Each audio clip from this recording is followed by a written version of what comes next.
पहिलो राजाको पुस्तक 4 अध्याय। सुलेमान राजाको दरबार र तिनका अफिसरहरू। सुलेमान राजाले इस्राएलमाथि राज्य गर्न लागे। तिनका अफिसरहरू यिनै थिए। पुजारी सादोकका छोरा अजर्या तिथि बताउने अधिकारी थिए। सिसाका छोरा अहिया फौजका प्रधान सचिव थिए।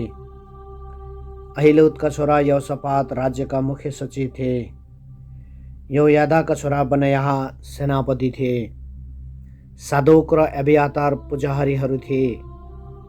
नतानका छोरा अजर्या प्रान्त प्रान्तका राज्यपालहरूमाथिका अध्यक्ष थिए। नतानका छोरा याबुद राजाका मित्र थिए। ऐसार राजघरानाका हिसाब किताब राख्ने थिए। अब्दाका छोरा अदोनिराम बेगार काम गर्नेहरूका अध्यक्ष थिए। इस्राएलमाथि सुलेमानका 12 जना प्रान्त प्रान्तका राज्यपालहरू थिए। तिनीहरूले राजा तथा राजघरानालाई खानेकुरा जुटाउँथे।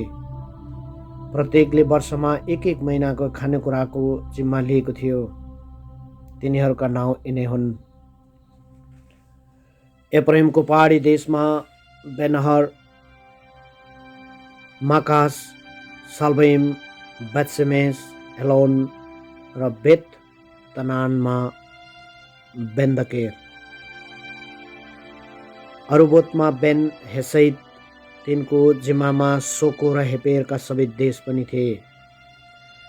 दोरका सबै जिल्लामा सुलेमानकी छोरी तापतलाई विवाह गर्ने बेन अबिनादाब, तानाक, मगिद्दो, सर्तानको छेउमा भएको आबेल महलासम्म सबै इजरायलको मन्दिर बेतसानदेखि योकमामसम्ममा अहिलुदका छोरा बाना, रामोत गिलादमा बेन गेबेर, जसको जिम्मामा गिलादका मनस्सेका छोरा याइरका पाल भएका गाउँहरू समेत, औ बासानमा अर्गोबको प्रान्त मूल ढोकामा काँसाका बार भएका पर्खालले घेरेका 60वटा ठुला ठुला सहरहरू थिए। मनेममा इद्दोका छोरा अहिनदाब, नप्तालीमा अहिमास, तिनीहरूले पनि सुलेमानकी छोरी बासमतलाई विवाह गरेका थिए। आशेर र आलोतमा होसैका छोरा बाना, इसकारमा पारुहका छोरा यहोशापात, बेन्यामिनमा एलाका छोरा सिमी, यमोरीहरूका राजा सेओन र बासानका राजा ओगको देश गिलादमा उरीका छोरा गेबेर। यसबाहेक देशका सबै राज्यपालहरूमाथि एक जना प्रमुख राज्यपाल थिए। यहुदा र इस्राएलका मानिसहरू समुद्रका बालुवा झैँ असंख्य थिए। तिनीहरू खान्थे, पिउँथे र सुखसित रहन्थे। युफ्रेटिस नदीदेखि पलिस्तीहरूको देश र मिस्रको सिमानासम्मका सबै राज्यहरूमाथि सुलेमानले शासन गर्थे। ती राज्यहरूले तिनीहरूलाई कर तिर्थे औ तिनको जीवनकालभरि नै उनीहरू तिनका प्रजा भएर बसे। सुलेमानको दरबारमा एक दिनको भोजन आदि 30 मुरी पिठो र 60 मुरी अन्न, 10वटा मोटा गोरु, खर्कका 20 गोरु, 100 भेडा औ जराया, चितल, मृग र पालेका कुखुराहरू थिए। किनभने तिनी युफ्रेटिस नदीको पश्चिमपट्टिका सबै देश अर्थात् तिप्सादेखि गाजासम्म युफ्रेटिस नदीको पश्चिमपट्टिका सबै राजाहरूमध्ये सर्वाधिकारी थिए औ तिनीहरूले चारैतिर मेलमिलाप राखेका थिए। तिनको राजत्व कालभरि नै यहुदा र इस्राएलमा शान्ति थियो औ दानदेखि बेसेरबासम्मै हरेक मानिसले आफ्नो आफ्नै दागबारी र नेभाराका बोटमुनि सुखपूर्वक दिन बिताउँथे। सुलेमानका 40,000 रथका घोडाहरू अस्तबलमा थिए औ 12,000 रिसल्लाहरू थिए।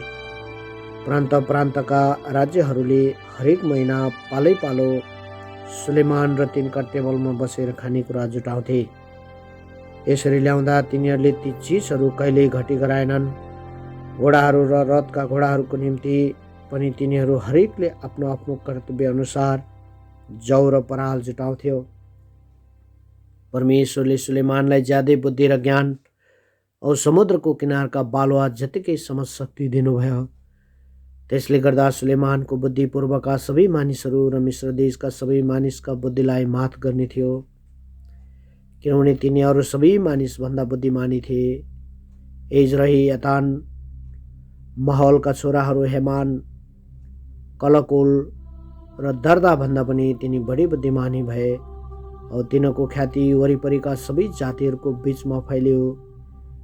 तिनले 3000 सदुपदेश रचे औ तिनले रचेका गीतहरू सङ्ख्यामा 1005 वटा थिए।